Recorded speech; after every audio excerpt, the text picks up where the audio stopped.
hiperbólico. E aí agora a gente vai trabalhar. Pronto. E agora a gente vai trabalhar aqui as formas espaciais, né?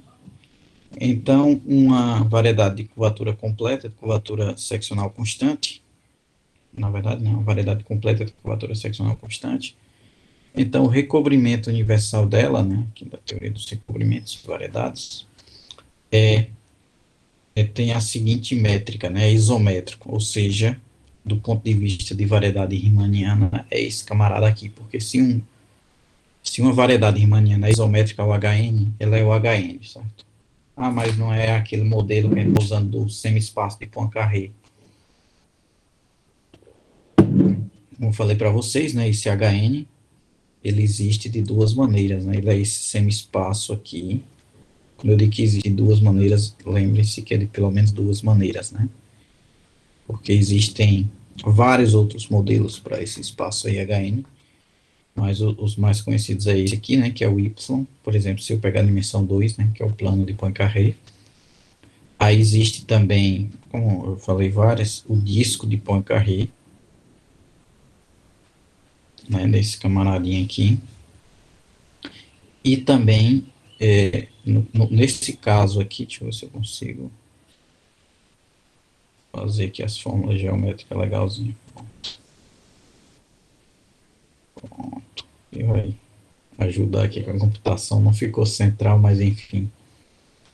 E aqui, as geodésicas, elas são essas curvas que tocam o bordo aí ortogonalmente e as retas, né? Então tem esse tipo que é no mesmo sentido daqui. Só que aqui as geodésicas são círculos que tocam aqui ortogonalmente e retas verticais. Né? Então tem essa notação aqui, né? Sim, aí sim, ainda tem outro modelo que é esse aqui, né? X ao quadrado. Deixa eu retirar isso aqui. X ao quadrado mais y ao quadrado menos z ao quadrado. Isso aqui igual a menos 1. Uma métrica lorentziana, né? Isso aqui dá um hiperboloide de uma folha. Isso aqui também é o espaço hiperbólico H2. Agora, isso aqui não é com a métrica induzida do R3. Para que ele seja espaço hiperbólico, tem que estar com a métrica do R13, certo? Tem um teorema, acho que é o teorema de Priceman, que diz que se você não tem um camarada de curvatura negativa dentro do Rn, não existe K menor ou igual que zero, sempre dentro do Rn, ou seja, particular o espaço hiperbólico não pode estar dentro do, sim, isso aqui dentro do R3. Então, não tem nenhuma esperança de você encontrar um modelo adequado dele dentro do R3. Porém, se você colocar essa métrica lorentziana, né? A métrica lorentziana ela é dada por del x ao quadrado mais del y ao quadrado menos del z ao quadrado. Quer dizer que se você pegar dois vetores aqui, né? V igual a V1, V2 e V3, que isso daqui a gente traduz aqui na nossa notação como sendo V1 del x, ou ddx, vou botar ddx aqui para ficar mais, né? ddx mais V2 ddy, a verdade é que o V2 fica fora, né? É mais V3 ddz.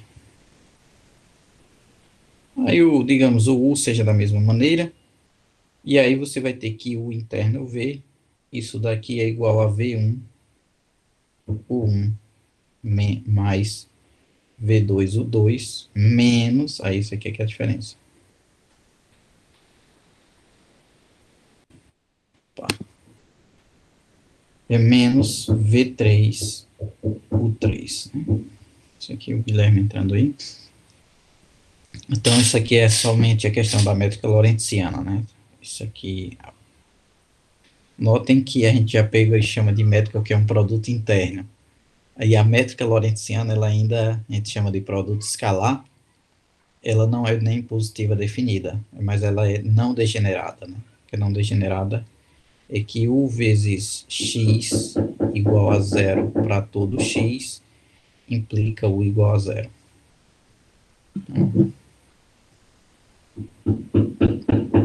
Se ela é positiva definida, isso ocorre naturalmente, basta você fazer x igual a u, né? Porém, se ela não é positiva definida, isso não é verdade. Você poderia fazer u igual a x igual a u e ele ser zero, e o x ser diferente de zero, como é o caso dos vetores que estão no cone, dado por essa expressão aqui, só que com o cone, na verdade, é com isso aqui igual a zero, né, no lugar de menos 1. Enfim, aí você tem o Rn, né? Então, o Rn aqui, se é isométrico ao Rn, também é o Rn. Não tem por que não ser. E aqui você tem o Sn, que é a esfera também. Do ponto de vista de variedade riemanniana, é o mesmo conjunto. E aí, se é diffeomorfo, você pode munir até como, por exemplo, se for o Rn, até como produto, como espaço vetorial, né? Basta associar, né? O vetor que está lá no outro vetor, fazer um isomorfismo forçado, né? E aí você vai obrigatoriamente vai ter outro espaço vetorial. Você translada a estrutura vetorial pela bijeção, né? Essas estruturas que a gente tem na matemática, elas não dependem da natureza do conjunto, e sim das estruturas que a gente tem nele, né?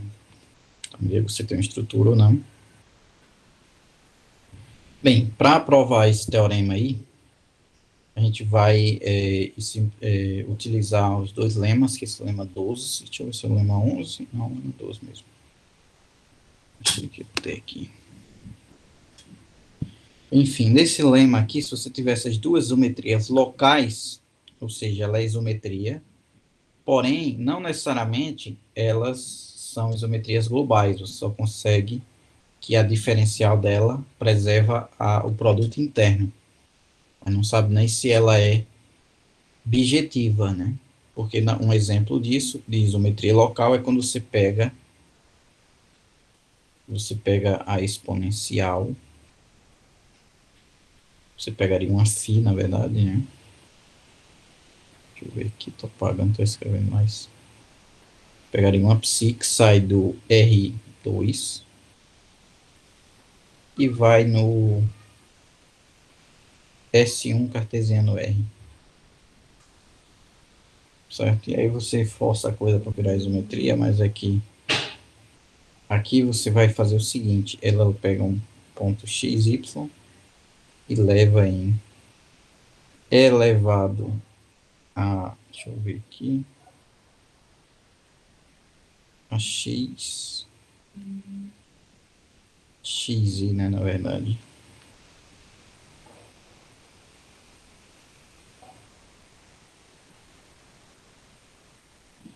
Elevado a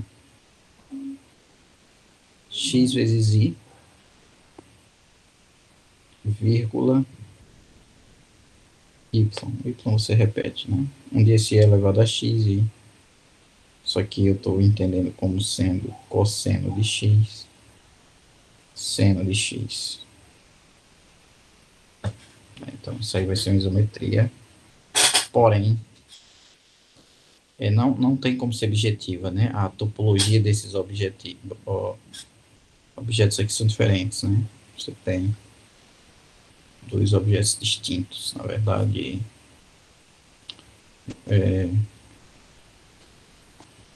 ela não pode ser homomorfismo, na verdade, né?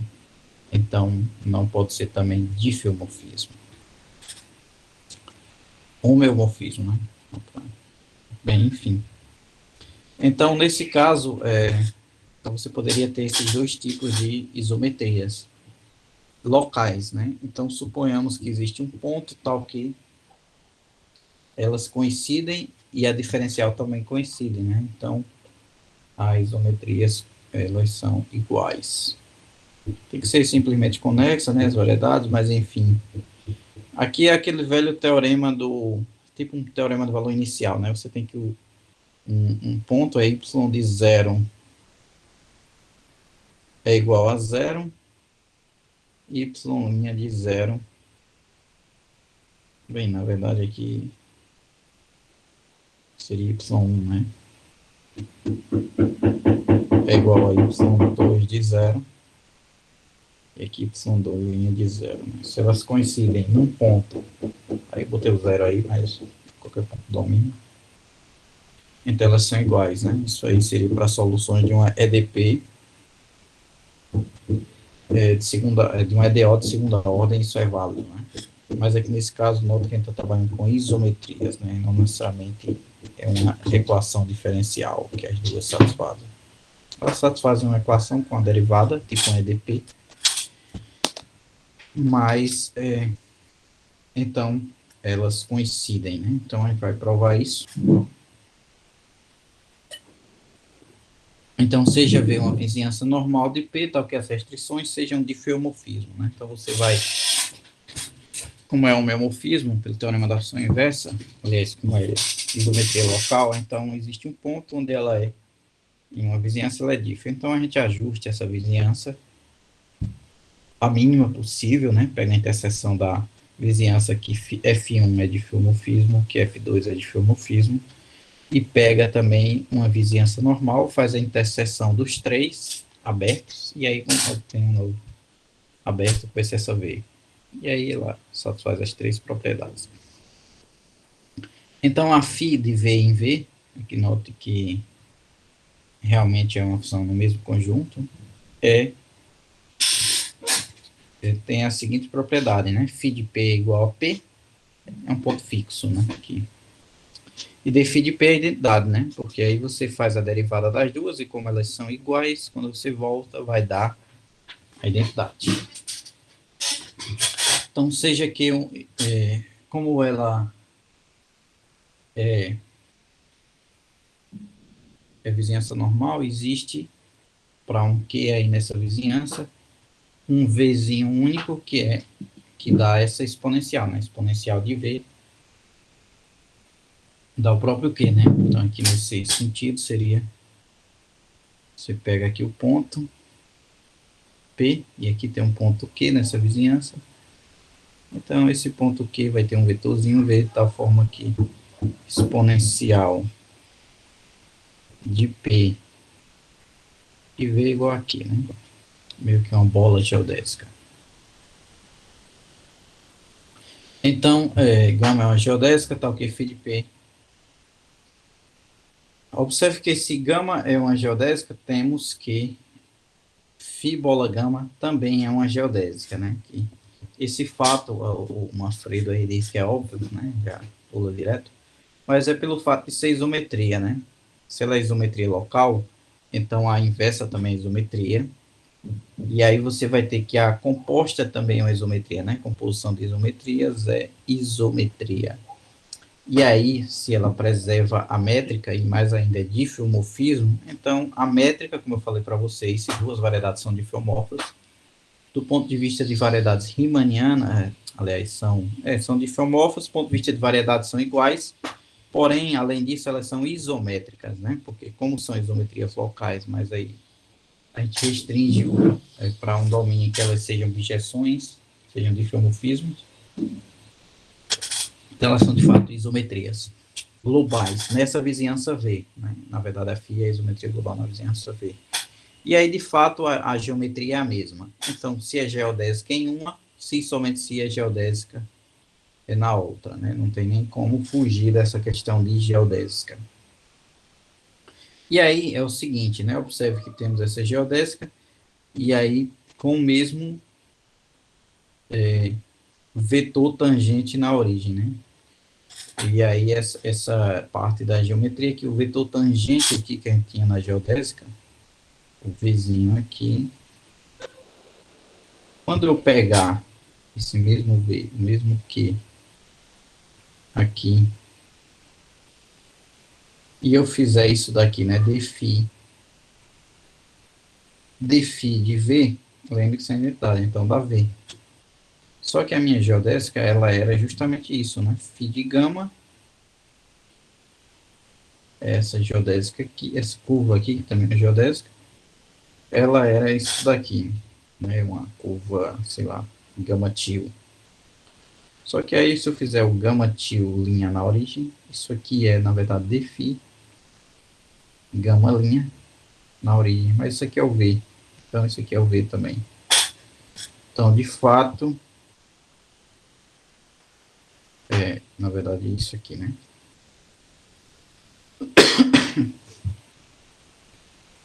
Isso aqui é dφ de V, que é igual a V na origem. Bem, então, de fato, a gente vai ter que a minha variedade, ela é, deixa eu ver aqui, ela tem a mesma tangente. E aí, pela unicidade da geodésica, ocorre que elas são iguais, né? E aí, se elas são geodésicas iguais aqui, então, por exemplo, se aqui era o φ de 1, aliás, o gama de 1, aqui o gama de 1, que vai ser igual a, nesse caso aqui, o gama de 1, gama tio de 1, né? Isso aqui é igual a φ de gama de 1. Isso aqui é igual a φ de Q.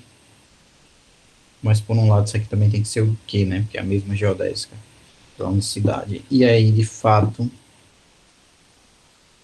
φ de Q é igual a... Você já, professor, mas acho que mostrado apenas para um ponto, né? Como esse ponto é arbitrário, então a gente tem que F a menos 1, F1 a menos 1 bola F2, isso aqui é igual a identidade de H, identidade de V. Ou seja, ela vai ser identidade. Como essa vizinhança, aí você usa aquele velho argumento do aberto e fechado, né? Claro que esse conjunto aí é aberto, porque é por vizinhanças, né, que a gente se faz. Por outro lado, ele é fechado porque ele é caracterizado por uma igualdade, né? Então, tem muito que decorrer, né? Na verdade, ele pegou até uma curva aqui, mas enfim, esse conjunto tem as propriedades de aberto e fechado, por isso que ela fala abertamente que o camarada tem que ser conexa, né? A M tem que ser conexa. E aí, é o velho argumento aberto e fechado. Enfim, ele faz aqui até para um conjunto A, mas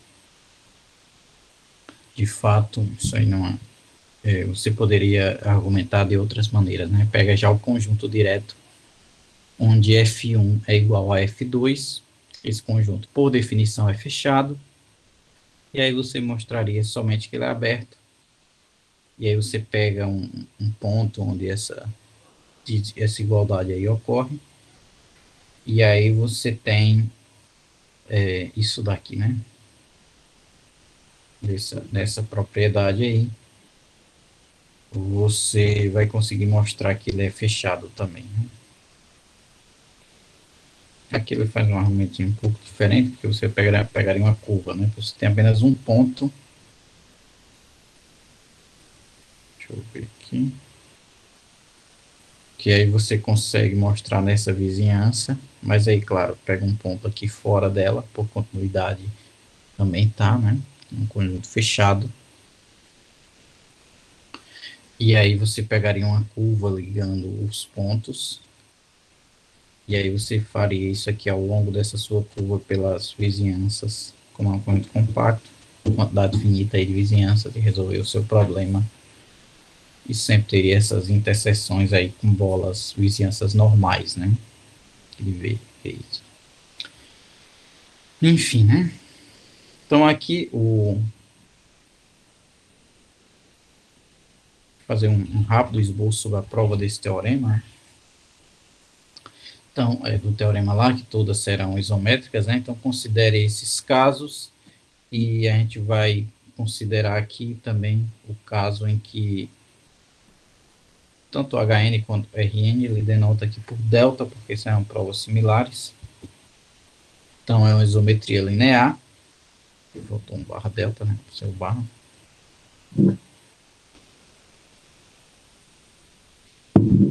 considerar a aplicação dada por isso daqui, né? Acho que faltou um circ.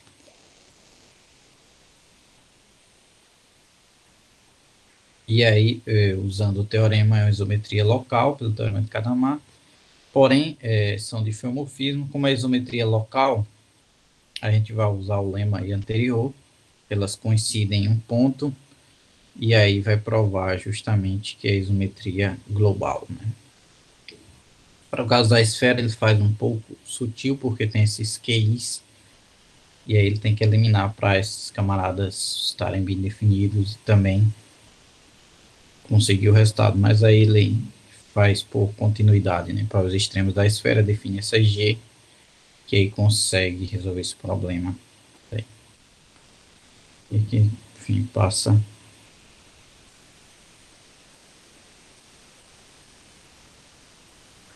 Então, a gente tem essa classificação das variedades de curvatura completas, né? Curvatura seccional constante, K igual a 1 ou 0 menos 1. Então, M é isométrica a esse camarada aqui, né? M barra quocientado por um conjunto gama, onde gama é um subgrupo do grupo de isometria, né? Que é uma propriedade mais clássica.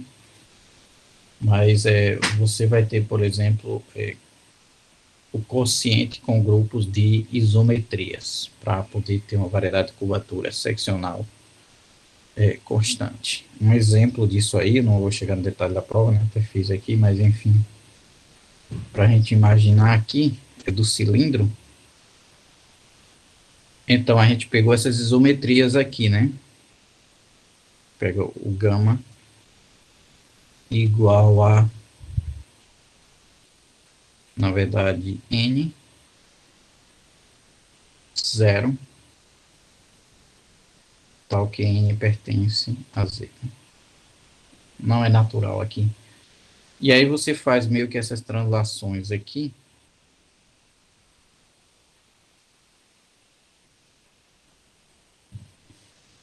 E aí você consegue meio que colar essa reta nessa outra, essa nessa outra, e aí conseguiria uma espécie de um conjunto como fosse um cilindro, porém plano, né? Se você fizesse identificação aqui, né? Cientificando isso daí, você obtém um objeto que é cilindro plano, né? Você pegar e imaginar o jogo da cobrinha, quando você está indo aqui nessa parede aqui, você volta aqui para trás. Para cima você pode ir indefinidamente.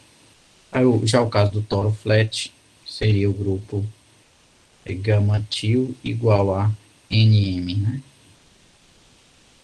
NM pertencente a Z. Mas aí existem vários outros. Enfim, não vou entrar nos detalhes, mas... E aqui tem uma proporção 33, que é interessante. É o seguinte, né? Uma variedade de maneira completa de dimensão par, com curvatura seccional constante, então M é... Aqui provavelmente convexa também, né? Então, M é isométrica a esfera ou o espaço projetivo, né? Aqui é uma questão dela ser compacta, e aí você não tem muita liberdade. Né? Outro caso, você poderia ter vários grupos de isometrias do Rn, né? Mas aqui, por exemplo, da esfera, os grupos de isometrias, ou é o camarada, e aqui nesse caso você só vai ter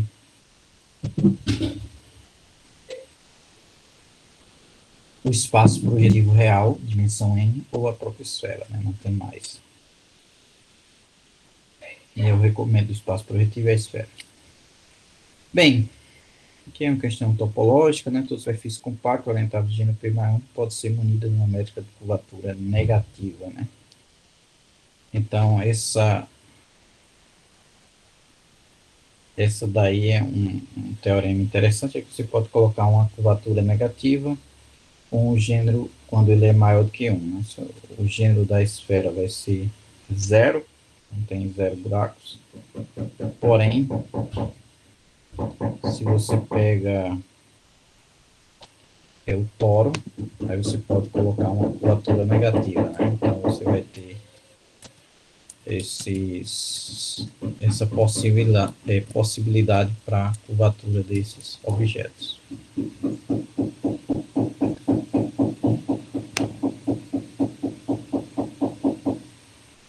Deixa eu ver aqui. Enfim, então a gente vai ter aqui essa parte. E aí a gente chega ao... Enfim, a parte da prova, mas enfim. Então, voltando aqui, né, as isometrias de HN, a gente chegou aqui a uma conclusão também, mais na frente, vamos chegar ao detalhe, são restrições de HN das transformações conformes de RN que levam HN sobre si mesmo. Né? Então, isso daí seria... Pronto, sim, na verdade são informação aí para consertar. O toro é que tem gênero. Deixa eu ver aqui, gênero 1, né? Na verdade, aí você pode colocar e a espera é gênero 0. Enfim. Nesse caso, já seria uma nova seção, que é a variação da energia, isso vai ser importante para provar vários teoremas, né? O teorema de Singe, o teorema de Boner-Myers, né? Singe. E aqui a gente vai ter algumas caracterizações de como encontrar esses resultados, né? Aqui, então, lembrando aí, né, os teoremas anteriores seriam esses três grandes espaços que a gente tem de geometria, só recapitulando, né? HN, curvatura igual a -1, ou seja, ele é homogêneo. Isso recai naquela questão de que todos os triângulos têm o mesmo ângulo reto, todos os ângulos retos são congruentes, né? Se você tem uma variedade qualquer, riemanniana, não tem essa propriedade, né? Rn, isso aqui é o nosso amigo Euclides, quando tem k igual a 0, né? Pode trabalhar até com R2, né? Interessante que acho que é de Campina Grande aí conhece Marco Aurélio, né? Ele diz que quando você tem dois vetores, você não está num... todos vocês já fizeram análise funcional, né? Enfim, é seletivo doutorado. Então, a gente trabalha com espaços vetoriais de vários tipos. Quer dizer, se você tem dois vetores, você está no plano. Você pode pegar o span de V e, sei lá, e dar o IV, né? Gerar dois vetorzinhos. U e V. Se você tiver uma métrica ali, é um produto interno de Hilbert, por exemplo, então você ortogonaliza isso aí, né? São dois vetores, se forem LI, você na verdade não está nem no plano, está na reta, mas são dois vetores LI. Aí você faz um processo de Grant-Schmidt e ortogonaliza eles, e aí você de fato obtém um E1 e um E2, que para você pode achar que é um espaço de funções, espaço de polinômio, espaço de qualquer coisa, mas ele não tem, para a teoria dos espaços vetoriais, ele não tem nenhuma diferença do R2. Apenas a natureza dos seus elementos, mas como é que se diz, a álgebra linear, ela não está interessada nisso, é uma coisa que ela utiliza desses objetos por conveniência, né? Então, você pega uma base e ali faz essa, digamos assim, chama de IJK, né? IJ e K, ou se você chama de ABC ou qualquer coisa que você não consiga juntar, você estaria no R2 também. Então, aqui a gente, de certa maneira, vai fazer algumas observações, e aí você pode imaginar que está numa superfície, porque vai sempre existir aquela superfície parametrizada, e a gente vai trabalhar, mas vai fazer uma variação nela, e aí quando a gente fizer a variação, a gente obtém uma coisa como uma superfície parametrizada dentro da variedade. Então, de certa maneira, a gente vai estar trabalhando com superfícies, mesmo que seja dentro de um ambiente mais, dimensões maiores, né? Mesmo, por exemplo, que a nossa curva, por exemplo, não seja plana, nem esteja contida numa superfície. A gente chama fatorizada, né? Ou seja, se ela está contida dentro de uma superfície lá dentro. Bem, uma curva diferenciável por partes é uma variedade M, e uma variação é uma aplicação contínua que sai de menos epsilon, epsilon, do zero a m, tal que temos essas propriedades aqui, certo? Então, aqui a gente vai ter, só, acho que eu já cheguei até a desenhar alguma coisa disso, mas eu vou fazer novamente aqui, certo? Ele pega aqui o intervalo A, e aqui tem a nossa curva. Então, eu vou chamar o C de zero, de P, e o C de A igual a Q, certo? Tudo bem que essa curva não precisaria ter começado no zero, mas para não ser tão pedante, ele faz isso, né? Então, ele vai pedir essa variação, e ele tem a seguinte propriedade, né? Que é uma... Talvez aqui seja interessante fazer isso. Você vai ter uma curva, porém, para cada t, você tem umas curvinhas aqui intermediárias, né? De tal forma que quando você tiver essa curva aqui que ele fala, essa curva meio que enfim, contra aqui, né? Seria que você tem a curva f de s, st, de tal forma que essa curva aqui seria o f 0t. Isso aqui seria, por exemplo, o f. Deixa eu só fazer um f melhor, mais bonitinho aqui. O f, aqui como está no meio, mais ou menos, eu vou botar aqui, por exemplo, 0 epsilon sobre 2t. E aqui, claro, f menos epsilon sobre 2t. E aí, claro, esse outro camaradinho aqui seria o epsilon, que está fora do intervalo, mas você vai ter toda essa, varrer por várias curvas aí. Porém, essas variações, elas são bem interessantes quando elas são próprias, certo? Ou seja, quando são, cada curva dessa daqui tem a seguinte propriedade, né? Pode ser uma reta aqui, não pode, na verdade você tem aqui o P, aqui o Q, e aqui você tem a curva. Porém, aqui as próximas variações é que elas podem fazer o que quiser, mas elas têm que nascer e morrer no mesmo ponto, né? Então, se eu pegar aqui uma vermelha também,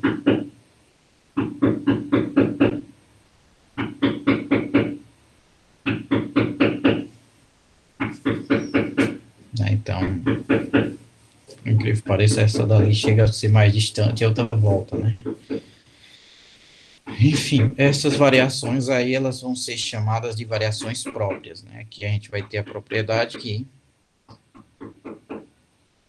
f de zero, na verdade, f de s zero é igual a p, e f de s a é igual a q. Então, todas essas curvas ligam p a q.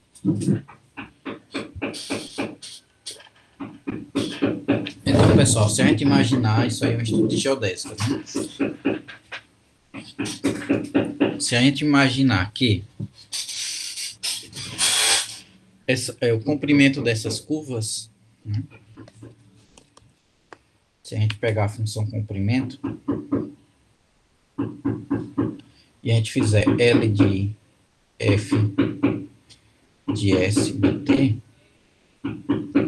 isso aqui dá uma função de s, né? Dá uma g de s.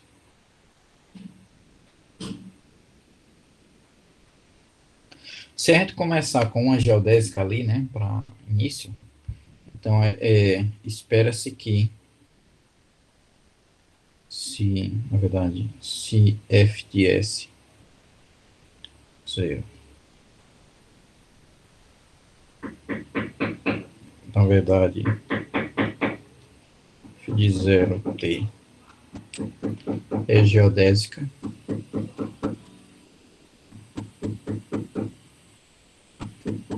temos que o g' de 0 é 0. Né?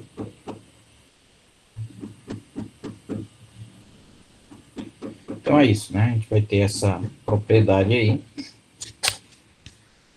para a g' de 0.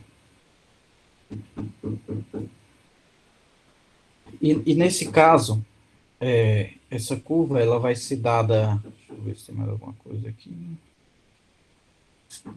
Sim, essas variações aí não necessariamente são diferenciáveis. Na verdade, nem a curva precisa ser diferenciável, né? Pode ser uma curva só por partes. E meio que eu posso pegar e sair colando essas coisas de tal forma que seja contínua aí. Não vou fazer esse desenho não, mas vocês devem imaginar como seja uma variação de uma curva que não é suave, né? Apenas suave por partes. E aí vocês vão pegando essas variações de tal modo que elas tenham coincidência aí nesses extremos. Ou simplesmente você pode fazer uma variação sem essa curva aqui ser diferenciável, pedir que ela seja contínua, mas você pede que a variação seja diferenciável fora desses, no interior desses intervalos aí, né? Pelo menos.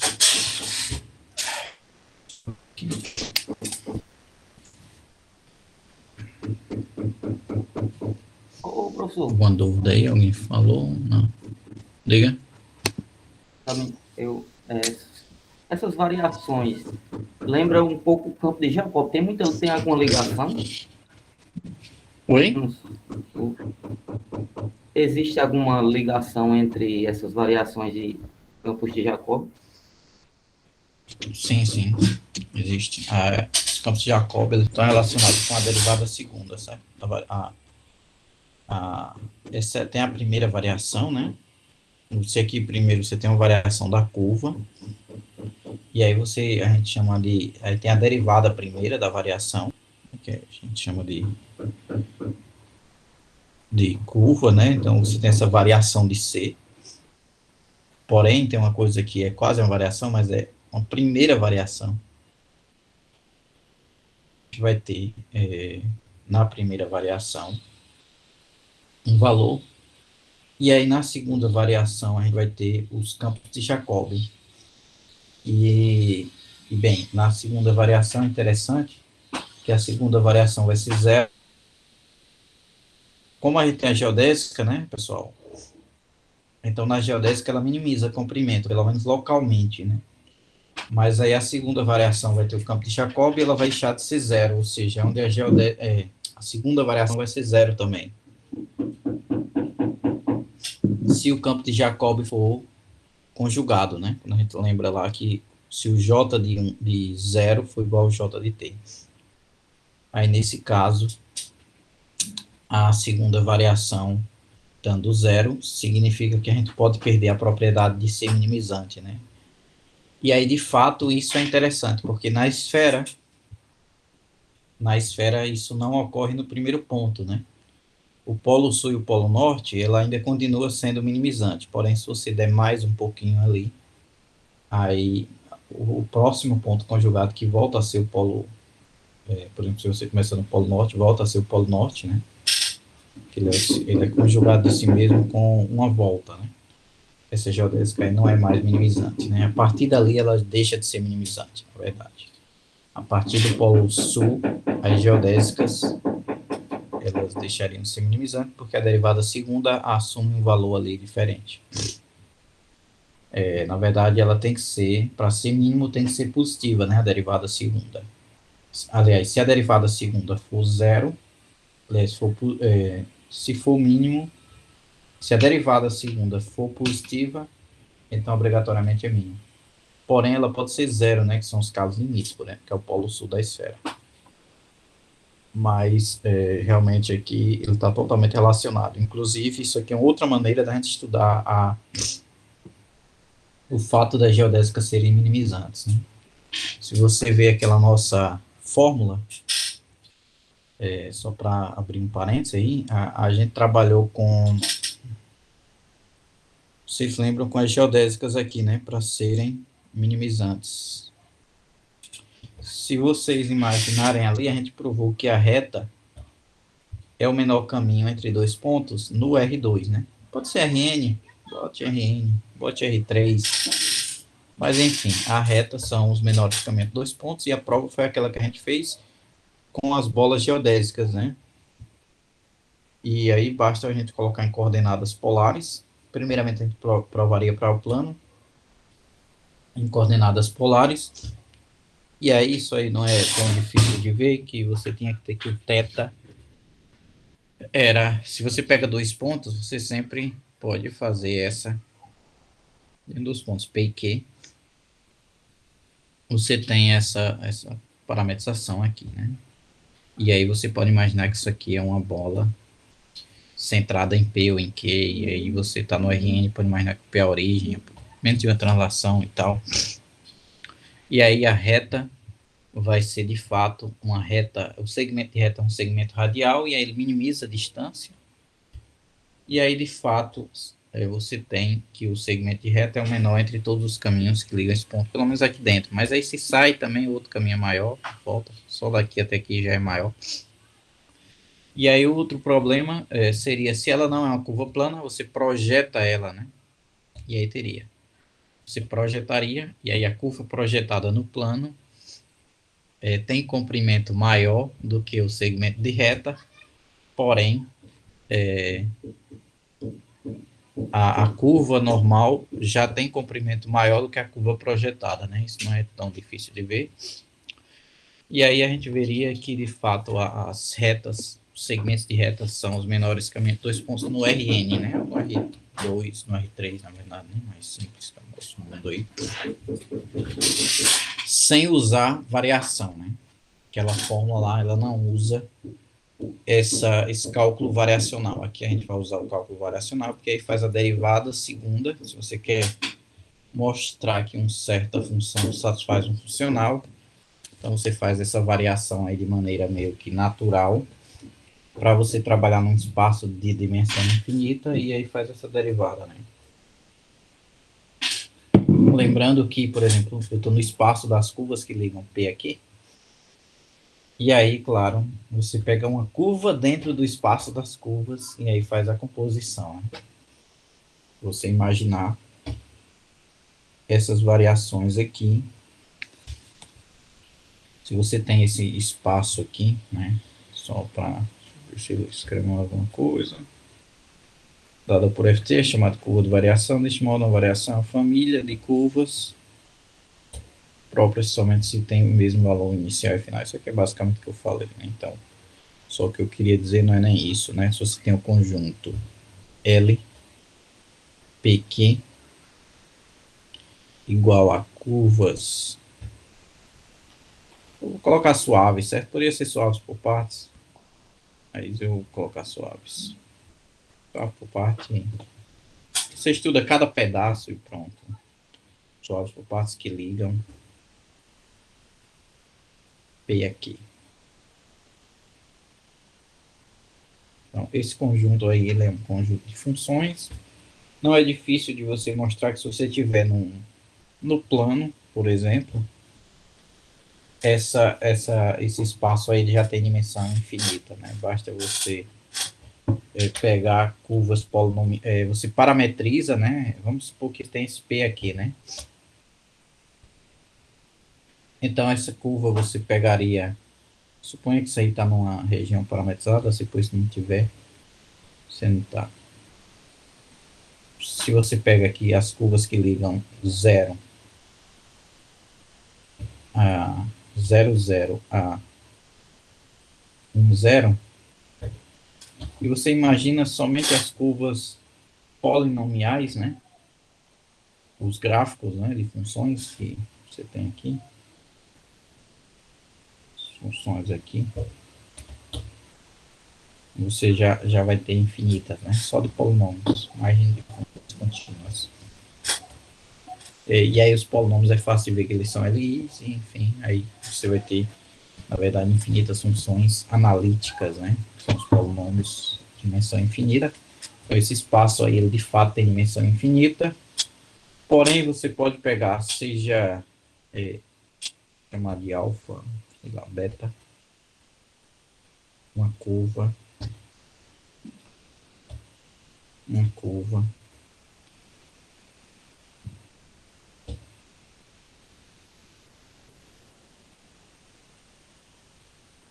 em L, PQ com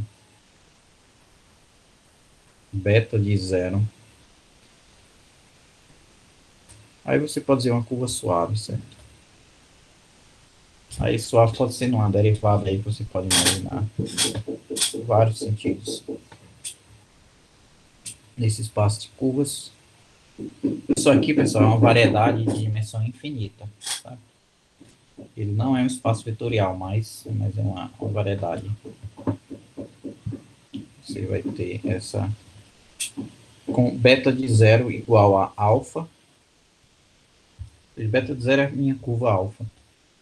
E aí você vai ter, na verdade, que beta de S é igual a... E aqui beta de S, na verdade, aplicado em T. Isso aqui é o F de S. T. Interessante quando você vê uma função de duas variáveis, ela já se torna automaticamente uma família de funções em um espaço de dimensão infinita, né? Você aumenta a dimensão ali, apesar das curvas, a gente está no espaço de dimensão infinita. Como ela está no PQ, no LPQ, então ela também tem que ter essa propriedade, né? Que o beta de S de zero, isso daqui tem que ser igual a P, e o beta de S em A, isso é igual aqui. E aí isso aqui significa F de S de zero igual a P. Isso aqui significa dizer que o F de SA igual aqui. Então não tem muita, digamos, é um espaço realmente de funções. E aí você pega uma curva lá dentro, né? E aí você consegue fazer a derivada, é o seguinte, né? Você tem essa curva, e aí você faz o beta' de zero. Isso aí é um vetor lá dentro. Pertence a o T. Aqui é um pouco complicado, né? O T alfa, não é o T de alfa de T, né? De L pequeno. Existem várias teorias aí de variedade de dimensão infinita, mas enfim, são teorias que abrangem o cálculo variacional, certo? De fato, se você está fazendo o cálculo variacional, o seu espaço de chegada vai ter dimensão infinita, e você está numa curva lá dentro. Você, para facilitar a sua vida, você pega uma curva, e por algum motivo, né, você tem esse funcional comprimento, que ele sai de L de T, né, esse que eu vou chamar de L, sai de L de QP e vai em R. E aí esse L, ele é o comprimento, né, L sei lá, de gama. Isso aqui é integral de A até B de gama linha ΔT. Bem, esse L é um funcional contínuo, né, mas ainda ele é suave, esse funcional. E você vai fazer o seguinte, vai fazer o L composto com B. E aí quando você compõe o L com B, isso aqui sai do intervalo menos epsilon e vai em R. Então, isso daí é matemática do cálculo 1, né? Você tem só uma função derivada, mas de fato você vai ter dl, você deriva usando a regra da cadeia, dl beta', né? De zero aqui. Se for uma geodésica tem que dar zero, né? Então, de fato, esses espaços aí tem essas digamos assim, essas nuances aí quando você está estudando o cálculo variacional. Só vou pegar aqui uma água rapidinho, rapidinho eu volto.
Bom, pessoal, de volta aqui.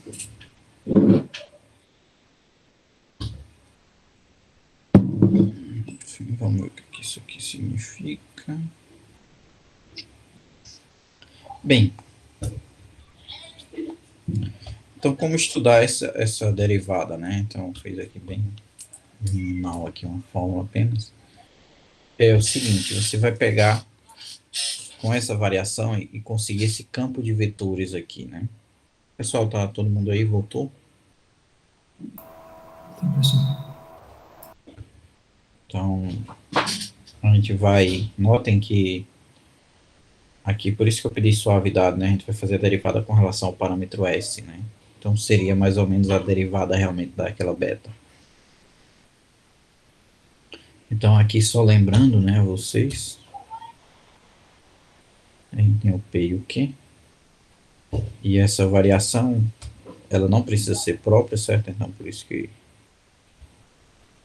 ela é assim, né? Se fosse própria, teria ligando aqui o mesmo ponto. E aqui, ao longo dessa curva, você vai pegar essas curvas perfis. E aí, é uma curva também em Rn, né? Aliás, é uma curva também na sua variedade. E aí você tem um vetor tangente aqui. As curvas vermelhas, né? Na verdade, né? Tangente. E aqui você tem a sua curva. Essa variação ela pode ser ortogonal, mas não necessariamente precisa ser, né? Ela pode ser uma coisa meio que transversal, pode ser até tangente em alguns pontos específicos, mas, por exemplo, aqui, se você tem isso aqui, né? Você pode ter também uma variação meio que cisalhada, né? Das coisas assim, né? Onde, na verdade, a sua curva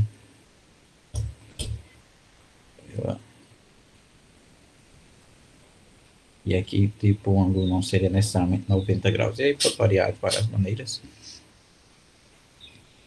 E aí você define esse campo de vetores, que está definido aqui ao longo da curva de fato. E ele vai ser bastante importante, que ele é o campo da variação.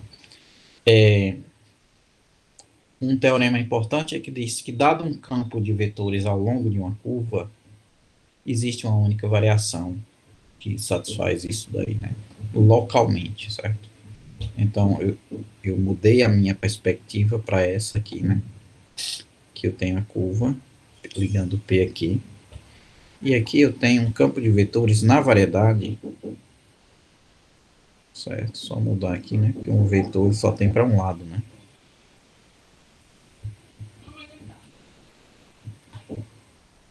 E aqui, esse campo de vetores suave, aqui eu fiz de propósito diferente. Quando eu pegar uma curva, por exemplo, ligando aqui esse campo de vetores,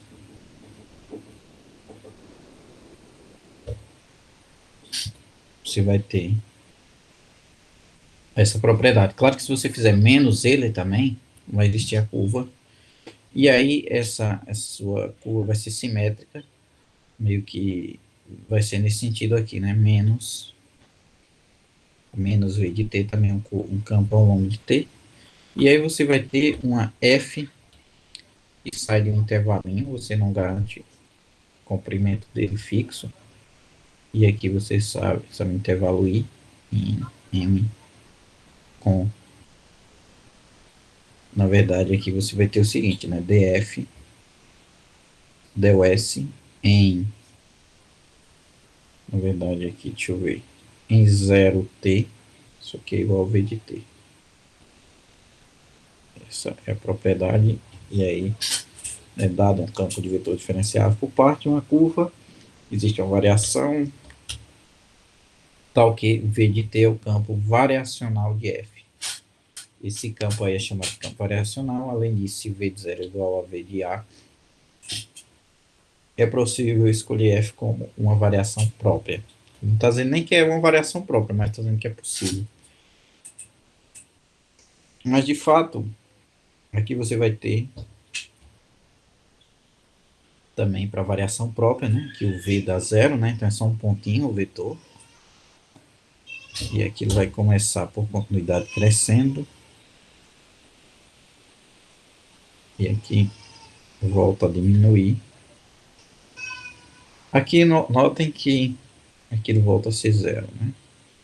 Então, de fato, que ele fala de variação própria, seria isso, né? Isso para o caso em que o V de A aqui tem uma coisa bem sutil, né? Em matemática, né? O V de A ele escreve V de A igual a V de zero, né? É bem sutil demais aqui, eu acho que vocês nem perceberam, mas é que ele escreve assim, V de A igual a V de A, que é todo mundo zero, né? Anota que V de zero pertence a TP de M, e V de A é igual, não é igual, pertence, né?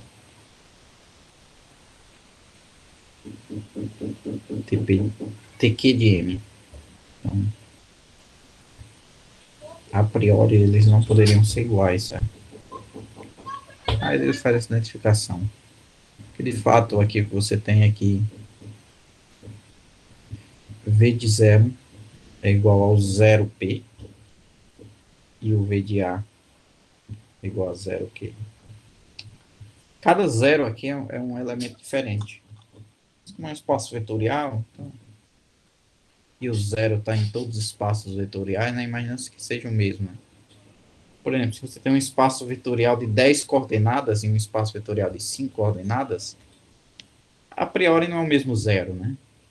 Apesar de que aqui as coordenadas, a quantidade vai ser a mesma. O que muda realmente esse ponto de aplicação, porque todo vetor em uma variedade, ele é um VP. Ou seja, ele é um vetor aqui, tem um pezinho, né? Falo pezinho, né? De maneira informal. E o próprio V aqui em TP de M. ele tem um ponto de aplicação. Em cálculo vetorial, né, do RN, a gente dizia que os vetores eles eram meio que equivalentes, né? Eles dão uma enganada aí, chama de classe de equivalências. Esses vetores aqui eram iguais. Mas, de fato, eles não são. Eles podem ser até equivalentes, em um certo sentido, no RN, no R2, mas aqui na variedade ele modifica totalmente quando você modifica o ponto de aplicação. Você não consegue ter uma certa facilidade de trazer um para o outro. Tudo bem, você pode transportar pelo transporte paralelo, e aí você dizer que um vetor é igual ao outro, se for transporte paralelo, e aí de fato você identificaria. Aí você realmente, o zero tinha que ser ir no zero, né? Pelo transporte paralelo, o zero vai no zero. Mas aí você teria que fazer uma identificação pelo transporte paralelo dos vetores em uma variedade, né? Dizer que um vetor é igual a um vetor na variedade em outro ponto, se ele é o transporte paralelo dele lá. Aí talvez faça algum sentido para definir igualdade de vetores que não estão no mesmo espaço tangente. Né? E o zero seria o mesmo, né, em todos, e aí você facilitaria a sua vida em alguns casos na notação, né? Dizer que um vetor é igual a outro quando está em espaço tangente distintos, quando o transporte paralelo dá o mesmo. Enfim, aí aqui, deixa eu ver o que aquilo diz. Na verdade, aqui algumas inequações que a gente tem interessante, que ele faz para provar isso, na verdade, é que, antes dessa equação de baixo, ele simplesmente, você pega o campo de vetores e define dessa maneira, né? Com exponencial. Se você, de maneira prática, para provar que eu não vou fazer, mas aí você pegaria o vetor aqui, você já tem um vetor tangente, e aí você faz a exponencial dele aqui, né? Exponencial de P de S de V de T, né? Aqui na basinha do alfa de T. E aí você consegue seu campo variacional, e aí prova-se que de fato ele é o mesmo, né? Na verdade, todos os campos variacionais são assim de fato. Bem,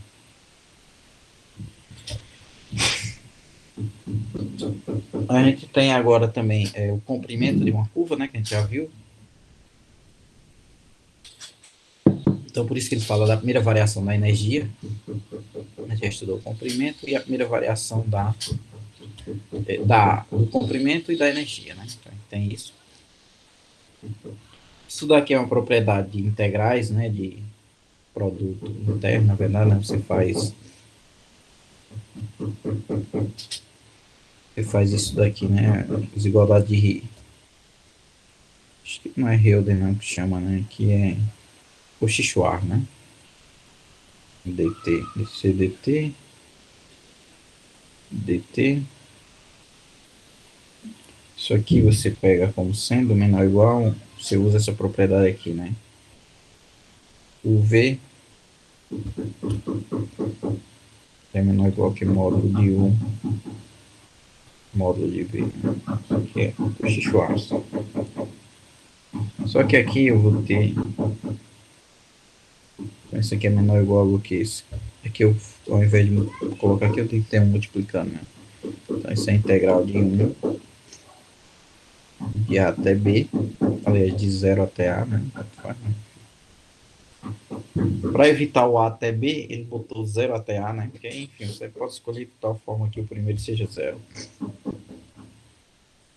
Del T. E aqui você eleva isso aqui ao quadrado, isso aqui é mesmo. E aqui você vai ter, claro, a integral do outro camarada ao quadrado, né? Do 0 até A. Desse daqui, né? dc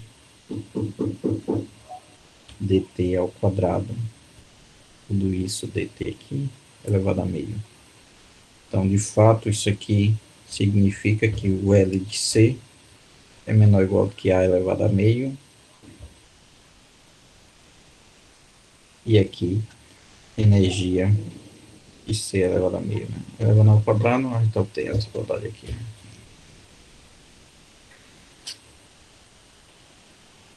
Isso aqui usando esse produto interno, né? produto interno de funções, né? Funções suaves. Um intervalo que f vezes g, a integral de fg de a de 0 até a. Produto interno clássico de funções, né? Essas funções, elas precisam ser, são suaves aqui, né? Então, aí você faz o fecho. Mas a gente diz que elas são integráveis, quadrado integráveis, né? Como em H2, parte de Hilbert. Então, note que a gente está trabalhando de maneira indireta com um pouco de análise funcional, espaço tangente lá, e ao invés de vocês terem um espaço vetorial de dimensão infinita, na verdade, vocês têm uma variedade de dimensão infinita, e o espaço tangente ali é, de fato, um espaço vetorial. De Hilbert, né? Mas de dimensão infinita, os mais interessantes que tem são os de Hilbert. O lema 13 é de se gama é uma geodésica minimizante, ligando P aqui, então para todo o você, ligando P aqui, temos que a energia de gama é menor do que a energia de C, e vale a igualdade, né? Ou seja, ela está igual. Principalmente se C é uma geodésica minimizante, né? Isso é bem interessante, porque ele diz que a energia só é minimizada nas geodésicas, né? Então, meio que comparado, né, energia com comprimento, né? Então, você não pode, de certa forma, dizer que o comprimento de uma curva estaria na energia dela. Mas coisas interessantes, né? Você vai ter essas problemáticas aí, né, de energia e comprimento, né, da física aí. Das provas é simples, né, provar. É que você tem que o A, se ela é geodésica e está parametrizada pelo comprimento de arco, lembre-se que a geodésica é proporcional ao comprimento de arco, então a gente vai ter essa propriedade aqui diretamente. Mas aí é geodésica, né? Então a gente vai ter isso. E aí vai ter essa propriedade aí direta. Bem interessante, né? Esse meio que a gente fazia vários exercícios de cálculo com os meus alunos, que era deles calcularem o mínimo de uma certa função, porém a função envolvia raiz, e aí e era uma função positiva e tal, mas para facilitar a vida deles, eles, principalmente as derivadas, né, os pontos críticos, eles deveriam elevar ela ao quadrado, e aí calcular o ponto mínimo, porque era também ponto mínimo do quadrado dela, né? E aí seria muito mais fácil fazer o cálculo com o quadrado daquela função, bem mais rápido, né? As computações, então, de certa forma. Então, dada essa fórmula, praticamente isso aqui já prova tudo, né? Que aí vai ser, se ela é geodésica, proporcional ao comprimento de arco. E aí, por outro lado, se vai ser igual, também vai ser minimizante, né? E a recíproca aí também, né? Que ela vai minimizar esse produto diretamente. Bem, aqui é o lema principal, vou apenas enunciar ele aqui, na próxima aula a gente continua sobre esse procedimento, mas aqui ainda é da primeira variação da energia, certo? Então, se a curva ela é diferenciável por partes, né? Então, aqui só para a gente exemplificar, a gente vai ter a nossa curva. Deixa eu só tentar ver aqui.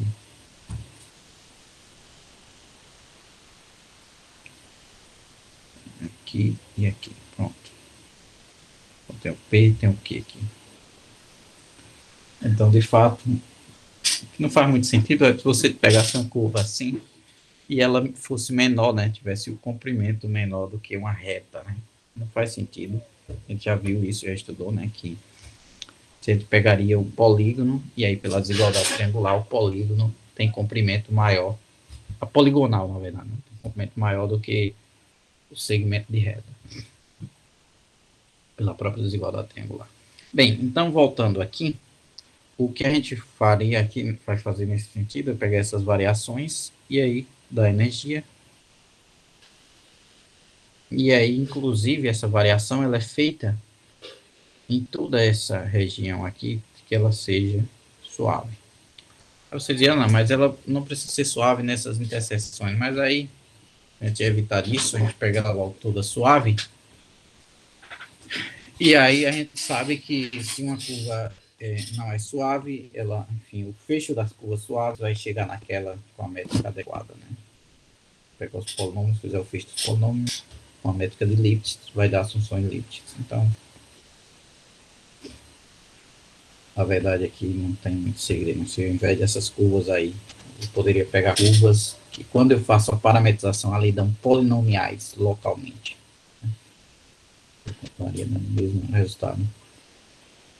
Enfim, nesse caso, a energia vai ser dada por essas,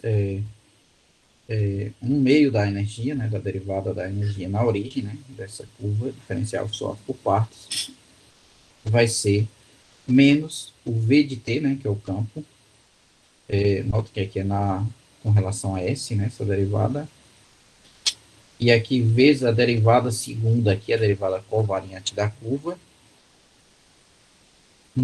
menos esses Vzinhos aqui, né, esse V de ti, que é o campo nas esquinas, aqui o V de ti aqui seria, aqui é o V de T1, aqui é o V, seria bom colocar vermelho aqui, né, não sei se vai ajudar tanto. Enfim, o vermelho fica mais forte, mas enfim. Aqui a gente vai ter o V de T2, e aqui para esse desenho, que é o V de T3. Certo? Então, ele tem essas curvas. E aí a gente vai ter o DC de T1, de TI mais, e aí esses valores aqui, pessoal,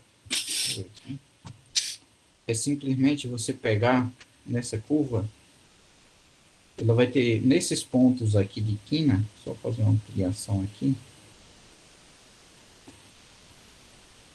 voltar para o azul.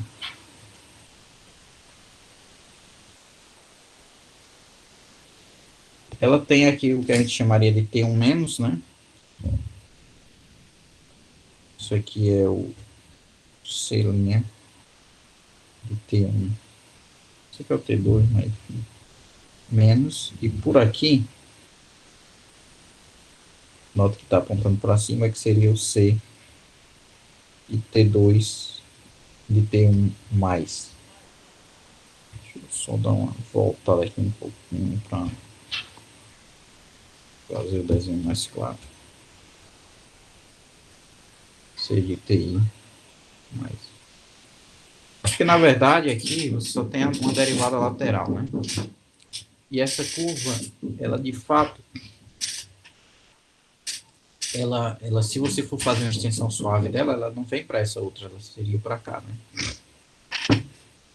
Então a gente teria esse probleminha aí de curvas. Bem, enfim. E aí por isso eles fazem essa diferença aí. Para dar variação. Se a minha curva é suave toda, então essa parte seria zero, né? Se a minha curva é totalmente suave. Se não, então ela vai ter esse camaradinha aí, meio que essa vertente aí positiva. Isso aqui dá um vetor, certo, gente? Isso aí dá um vetor. E a gente vai mostrar que para ela ser geodésica, ou para a energia dar zero, esse camaradinho aí tem que ser zero. Isso aí enfim, talvez a gente possa ver mais detalhes mais à frente. E veja outra coisa, a variação tem que ser própria. Porque se a variação não é própria, você pode escolher um V de tal forma que esse V seja e é esses camaradas positivos, e notem que daria, enfim, para minimizante, né? Então, nesse caso, para a energia dar zero, então tem vários fatores que tem zero, né? Isso tem que dar zero, e isso tem que dar zero. E aqui é uma forma de escrever aquilo ali, né? Mas notem que vocês podem pegar algumas variações específicas, por exemplo. Eu posso pegar uma variação em que o V seria zero todo, porém eu fazer pequenas perturbações aqui, nessas linhas aqui, de tal modo que isso aqui fosse positivo, certo? De tal modo que isso aqui seja positivo em todos eles. E aí essa soma seria, na verdade, aqui seria um valorzinho pequeno, e aqui seria um valor mais próximo, e aí a gente teria algum problema. Na verdade, teria que para dar diferente de zero. Né? Um fato interessante é que se a curva é suave e ela é uma variação própria, então a gente só tem isso daqui, né? E só para a gente finalizar, se a gente tem uma curva suave, esse ponto aqui está fora, que a gente vai provar que se a energia dá zero, então de fato a curva é suave, enfim. Então, o que faria a minha curva, a energia ser zero, né? Se a minha curva já é suave e a variação é própria. Bem, esse camarada teria que ser zero para todo V de t. Particularmente, se eu escolhesse V de t na direção da derivada segunda, né? Que é o alfa' da aceleração da curva. Alfa duas linhas. E aí, isso aí daria um quadrado. E obrigatoriamente eu teria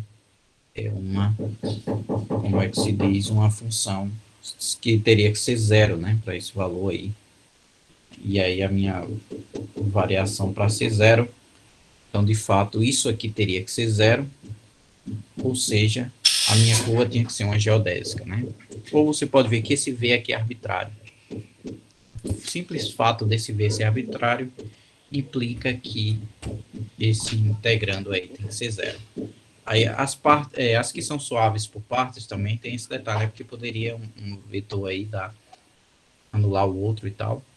Uns elementos dessa primeira parcela, da parcela 40 com a parcela 41, até foi bom ter colocado essa numeração, 42, eles se anularem, mesmo não sendo zero todos eles, né? Mas aí você pode pegar uma curva, por exemplo, t é igual a isso daqui, né? V de t. Notem que eu falei para você igual a isso aqui, né? D de c dt. Porém, essa curva aí, ela não necessariamente é o que a gente diz de ser própria, né? Está só considerando variações próprias, então a energia dela seria própria. Como assim, né? A geodésica, na verdade, ela minimiza dentre todas, particular dessa. Mas, enfim, nesse caso, você poderia multiplicar, mas vocês lembram lá pelas bump function, né? Você pegaria uma VTIL de t igual a f de t vezes v de t. Onde, talvez eu vou colocar aqui h de t, certo? H de 0 é igual a h de a, que é igual a 0. E aí você, automaticamente, você criaria, sim, e aqui, claro, o h de t maior ou igual a 0, né? E diferente de 0, né? O 0 não faria tanto sentido. Mas aí, de fato, você consegue mostrar que aí, arbitrariamente, com esses tipos, escolhendo adequadamente a sua h de t, você conseguiria mostrar que realmente todas essas parcelas aí teria que ser zero, somente se esse camarada aqui for zero. Então, por hoje é só, pessoal. Aí na próxima aula a gente continua. Só encerrar aqui. Mas aí a gente continua falando mais um pouco dessa primeira variação e vai para a segunda.